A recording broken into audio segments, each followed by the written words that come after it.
Hi friends, welcome to नई दिशा classes. चलिए आज हम ज्योग्राफी का फर्स्ट चैप्टर सौरमंडल और पृथ्वी को शुरू करते हैं।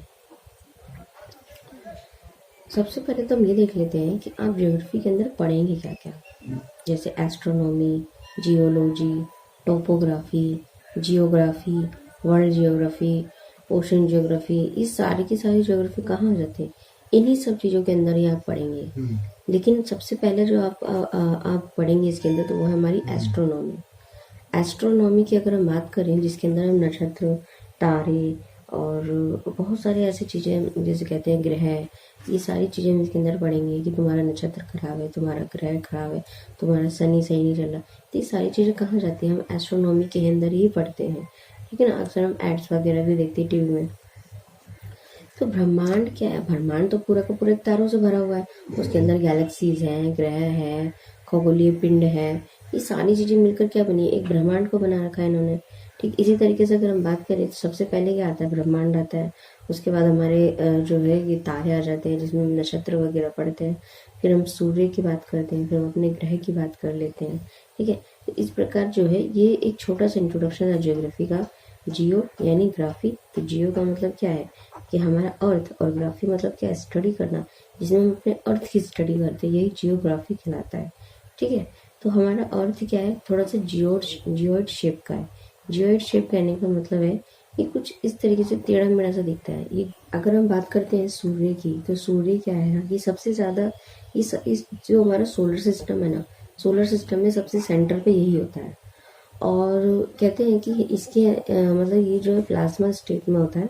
प्लाज्मा स्टेट कहने का मतलब है, प्लाज्मा स्टेट कहने का मतलब है कि जैसे एक सॉलिड होता है, लिक्विड होता है, गैस होता है, ठीक इसी तरीके से चौथा स्टेट होता है प्लाज्मा। जैसे घर में कभी आपने कुछ बनाया होगा मीठा, तो उसमें चाशनी यूज़ करते होंगे, तो जब चाशनी वो हाथ में उठाओगे तो वो चिपचिपा से दिखेगा बिल्कुल, वो ना तो सॉलिड है ना लिक्विड है, प्लाज्मा स्टेट में। ठीक इसी तरीके से हमारा सूर्य भी क्या एक प्लाज्मा स्टेट में।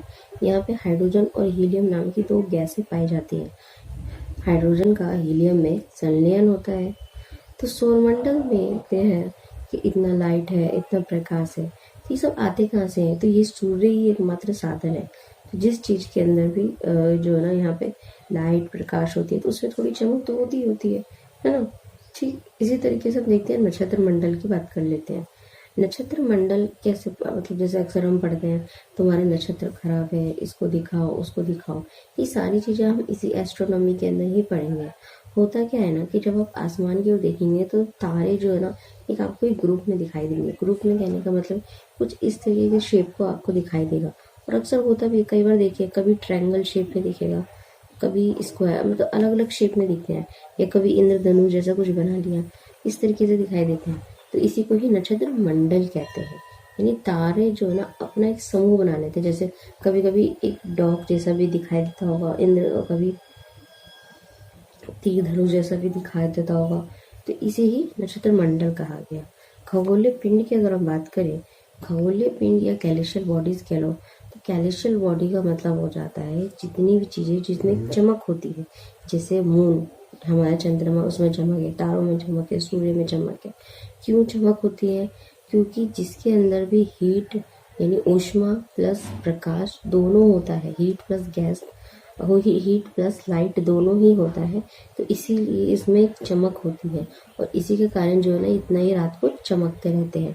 और हाइड्रोजन हीलियम नाम की दो गैसें होती हैं और प्लाज्मा स्टेट में होते हैं। ये तो हमारे अपने बात कर ली, सूर्य की बात कर ली हमने, पर तारा और की बात कर ली, या सूर्य की बात कर ले, किसी की बात कर ले, चंद्रमा की बात कर ले, सब में हीट प्लस जो है ना यहाँ पे प्लस लाइट दोनों ही है, जिसके कारण क्या होता है इसमें चमक सी पाई जाती है।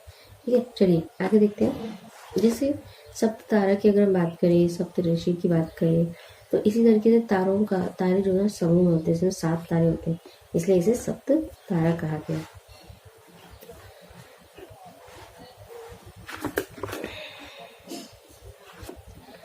ध्रुव तारा जैसे जब हम पोलर एरिया में, जैसे कि क्या पृथ्वी तो इस टाइप में गोल है, मतलब जैसे थोड़ी सी जो इधर उधर से चपटी है, पर जब हम इस पोल में जाते हैं तो इस वाले एरिया में आपको जो है ना कुछ स्टार्स देखने को मिलते हैं, तो इसीलिए इसको ध्रुव तारा कहते हैं। ध्रुव तारा, और कोई भी इंसान ऐसे खड़ा है सीधा देखेगा तो तो इसी को उसको जो है वो ध्रुव तारा देख सकता है कि हाँ जी इधर नॉर्थ ध्रुव तारा, तो इसका मतलब, और ये सभी तारों से बहुत बड़ा भी होता है ना, इसलिए इसको ध्रुव तारा भी कहते हैं। ठीक है, तो इस तरीके से ये हो गया, हमने ये समझ लिया। तो अब समझते हैं प्लैनेट यानी ग्रहों के बारे में। प्लैनेट ग्रह के बारे में तो आपने बहुत कुछ समझा, ग्रह क्या होते हैं, कितने चक्कर लगाते हैं, कौन सबसे पास है, सबसे दूर है, कितने टाइप के ग्रह हैं। और एक नया अपडेट इसके अंदर ये भी है कि जैसे जब हुआ क्या 2006 में एक ग्रह था, पहले हमारे 9 ग्रह माने जाते थे, लेकिन 2006 में एक ग्रह को निकाल दिया गया, उसे बोना ग्रह कहा गया। तो बोना ग्रह होने के कारण जो है ना उसको निकाल दिया गया, और अब हम उसको अपना ग्रह नहीं मानते। ठीक है, तो इस प्रकार जो है हमारे पास 8 ही ग्रह बचे हैं जिसमें हमने पढ़ाई है। तो प्लैनेट के बारे में हमने देखा है, तो ग्रह जो है सूर्य के चारों ओर चक्कर लगाते हैं। ठीक है, और ग्रेविटी के कारण वो अपने ओर क्या करता है, वो उन ग्रहों को खींचता रहता है, पकड़ के रखता है। और यहाँ पे अपना प्रकाश और जो है अपनी ऊष्मा नहीं होती, क्योंकि उनमें चमक नहीं है। जिसमें चमक होता है वही उसी में अपनी ऊष्मा प्लस प्रकाश हो सकता है यहाँ पे। अब हम बात करते हैं मिल्की वे की। मिल्की वे जिसे हम आकाश गंगा कहते हैं। अगर हम मिल्की वे के बारे में जाने, इसका नाम मिल्की वे क्यों हुआ है? मिल्की वे कह लो या फिर मंदाकिनी कह लो, आकाश गंगा कह लो, ब्रह्मांड कह लो, जो कहना वो कह सकते हो इसको। और इतना मतलब जैसे मिल्क कैसा होता है, बिल्कुल वाइट होता है, ठीक इसी तरीके से इनको जब देखोगे तो बिल्कुल वाइट देखने को मिलते हैं, एकदम वाइट इसे कहते हैं, इसलिए इसको मिल्की वे कहते हैं। तो एक कटोरी के अंदर, जैसे एक प्लेट के अंदर 3 कटोरियाँ कैसे होती है, ठीक इसी तरीके से एक के अंदर जो है ना 3 मिल्की वे एक साथ है, एक के अंदर 3 मिल्की वे एक साथ रहते हैं। तो यहाँ पे होता क्या है, जैसे कि एक मिल्की वे है तो एक मिल्की वे में 100 अरब स्टार्स पाए जाएंगे।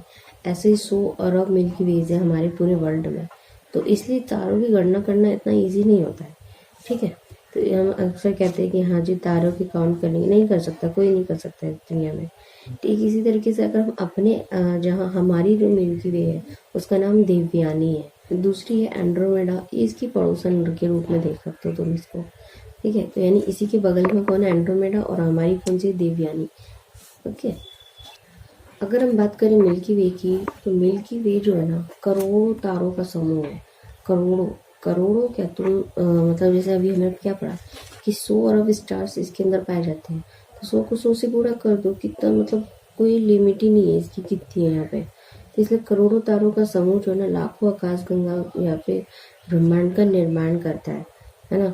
तो पृथ्वी में ये समझ लो कि जैसे पृथ्वी का निर्माण कब हुआ, करीब 3 करोड़ साल पहले। ये सब आप और आगे पढ़ेंगे भी, लेकिन ये भी 13.9 मिलियन साल पहले जो इसका निर्माण हो चुका था। तो इस प्रकार हमने बात कर ली अपने जो ब्रह्मांड है, आकाश गंगा है, करोड़ों तारों के द्वारा जो ये बना हुआ है। ठीक इसी तरीके से बात करें पूर्णिमा की। पूर्णिमा का मतलब होता है पूर्ण चंद्रमा। जब चंद्रमा अपने 100% में होता है, जैसे नॉर्मली डेज में क्या होता है आधा आधा चंद्रमा आपको देखने को मिलता है और बाकी जो है ना ये पूरी तरह से बादलों से ढका रहता है। लेकिन कभी कभी क्या होता है, जैसे हम देखते हैं कि अक्सर 15 दिन पर, हर महीने में 15 दिन पर आपको एक जो है चंद्रमा देखने को मिल जाता है, जो पूरा यानी एकदम गोल दिखाई देगा। जैसे अक्सर कुछ फेस्टिवल्स में जैसे करवा चौथ वाले दिन देखते हैं, उसमें बिल्कुल एकदम गोल दिखाई देता है ना। तो क्योंकि होता है, क्योंकि महीने में एक बार जो है, जो पूर्ण चंद्रमा को एक महीने में एक बार ही देख सकते हैं। ठीक है, हर मंथ में आपको एक चंद्रमा पूरा देखने को मिलेगा, जैसे पूर्णिमा कहते हैं। लेकिन 15 दिन बाद ये जो दिखाई नहीं देता, या फिर ये कह लो कि एक नए चंद्रमा की रात्रि आने वाली होती है। 15 दिन बाद ये नहीं दिखाई देगा, एक नए चंद्रमा की रात्रि आएगी, है ना। तो उस बीच में क्या होता है कि जो चंद्रमा होता है ना अपने काले स्वरूप में, काले स्वरूप यानी वो ढक जाता है बिल्कुल, तो इसी को ही अमावस्या कहते हैं। तो यही जो है ये रात्रि अमावस्या कहलाती है कि अमावस्या की रात्रि है। चंद्रमा बिल्कुल भी नहीं दिखाई देगा, सब जगह एकदम काला दिखाई देता है। इस प्रकार जो है चंद्रमा जो है ना पूर्ण रूप में दिखाई देता है, जिसे पूर्णिमा कहते हैं। 15 दिन बाद ये दिखाई नहीं देता, क्योंकि एक नई चंद्रमा की रात्रि आने वाली होती है। उस बीच में क्या होता है, हमारा चंद्रमा जो पूरी तरह से कवर अप हो जाता है, तो इसे ही हम अमावस्या कहते हैं। ठीक है,